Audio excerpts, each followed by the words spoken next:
السلام عليكم ورحمة الله وبركاته. بزاف ديال الناس كيشوفوا أن العالم من بعد سنة 2019 ما بقاش بحال قبلها، وكاينين اللي تايهين في هاد الحياة السريعة اللي كنعيشوها اليوم. الأيام كتمر بسرعة لدرجة أن الناس ما كاينوش مصدقين أن 2044 قرب التسالي، وكأن 2019 كانت الحد الفاصل بين الزمن القديم والجديد. واش فعلا هاد الإحساس عنده أساس؟ واش العالم قبل هاد السنة كان مختلف؟ وليش بالضبط 2019؟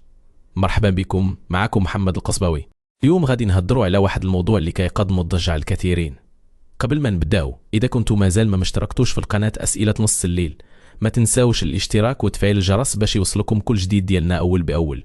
منذ الأزل العالم مر من أحداث تاريخية كبيرة اللي كان لها تأثير عميق على البشرية، بحال الحرب العالمية الأولى والثانية، انهيار الاتحاد السوفيتي، واختراع الإنترنت. هذه الأحداث فرقت بين الماضي والمستقبل، وكل واحد منها كان نقطة تحول كبيرة. ولكن الحاجة اللي كتميز هذه الأحداث أنها ما وقعتش كلها مرة واحدة، بل كل حدث كان كيتفصل بسنوات طويلة. ولكن إلا رجعنا للعالم من بعد 2019 غادي نلاحظوا أن بزاف ديال الأحداث الكبيرة وقعات واحد ورا واحدة، بالضبط من 2019 حتى 2024. هاد السنوات عرفت أحداث سياسية، اقتصادية، وظهور أوبئة اللي قلبات العالم كامل. ربما اللي كيزيد الطين بالله هو أن هاد الأحداث كانت كتجي بسرعة واحدة ورا واحدة، وما خلوش للناس فرصة باش يستوعبوها. كورونا مثلا بدأ في الصين في مدينة ووهان، وانتقل من مقاطعة لأخرى حتى وصل للعالم كامل. فالمجمل الفيروس أصاب تقريبا 700 مليون إنسان، وتسبب في موت 7 مليون شخص عبر العالم. شهور طويلة ديال الحجر الصحي، كل شيء كان مسدود، وحتى الحياة الطبيعية توقفت بشكل تام. هذه التجربة غادي تبقى محفورة في ذاكرة كل واحد منا. لكن شنو اللي خلى الناس كيشوفوا هذه الفترة قريبة بزاف؟ واحد السبب واضح، وهو أننا عشنا شهور في الحجر اللي غيرت طريقة حياتنا.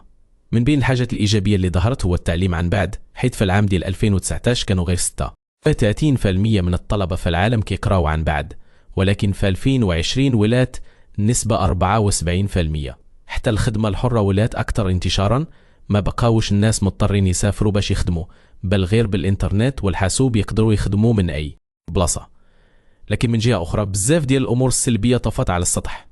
مثلا انتشار ثقافة الفيديوهات القصيرة بحال الريلز والتيك توك اللي نقصت من قدرة التركيز عند الناس، خاصة الشباب. الحالة الاقتصادية تدهورت، والناس فقدت خدمتها. بالإضافة التباعد الاجتماعي خلق عزلة وحدة عند بزاف ديال الناس، اللي زادت من القلق والتوتر. حسب دراسة دارتها جامعة ديوك على 5000 شخص، لقوا أن 40% منهم كيعانيوا من اكتئاب متوسط، و25% من اكتئاب حاد. ماشي غير كورونا اللي كانت السبب الوحيد في تغير العالم. 5 سنين اللي فاتت عرفت حرائق ضخمة في الغابات في البرازيل وأستراليا، فيضانات مهولة في جاكرتا، وارتفاع درجات الحرارة في القارة القطبية الجنوبية. زلزال بقوة 6.4 في جزيرة بورتوريكو، والزلزال اللي ضرب تركيا وسوريا اللي كان من أعنف الزلازل في المنطقة في العصر الحديث، وتسبب في موت أكثر من 50,000 شخص. هذه الكوارث الطبيعية زادت الوضع سوءا، وفوق هذا الشيء الاقتصاد العالمي تراجع بنسبة 3%. الأمور ما وقفتش هنا. بريطانيا خرجت من الاتحاد الأوروبي، وأمريكا انسحبت من أفغانستان بعد 18 سنة. ما ننساش طبعا الحرب اللي كاينة بين روسيا وأوكرانيا، والصراع المستمر على شعوبنا العربية. واللي كان إيجابي هو الوعي المتزايد عند الشباب على مستوى العالم بالقضايا الإنسانية العادلة. من جهة أخرى التكنولوجيا تطورت بزاف، وخصوصا الذكاء الاصطناعي اللي كيبان أنه غادي يغير شكل العمل في السنوات اللي جاية، وغادي يختفي بزاف ديال الوظائف التقليدية. بزاف ديال هذه التطورات تخلق واحد الإحساس عند الناس أنهم ما بقاش عندهم السيطرة على حياتهم، أن الأيام هي اللي كتدفعهم قدام. باش ما نطولوش عليكم، هاد العالم اللي كان كيتغير بسرعة خلى الناس في واحد الحالة ديال الصدمة. ولكن واش هاد شي جديد؟ لا، من اللي كترجع للتاريخ غادي تكتشف أن البشرية دائما كانت كتعيش فترات صعيبة، ولكن من هاد كترجع وتنتعش.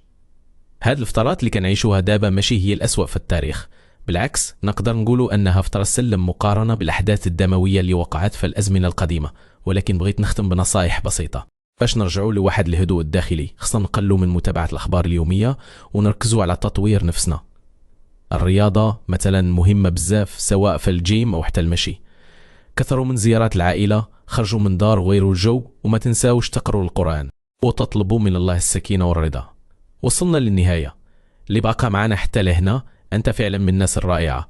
ما تنسوش ديروا لايك باش نعرفوا شكون وصل حتى لهنا، وديما إلا عندكم أسئلة فبالكم كتبوها لينا في التعليق وغادي نجاوبوا عليها في حلقة جديدة. سلام.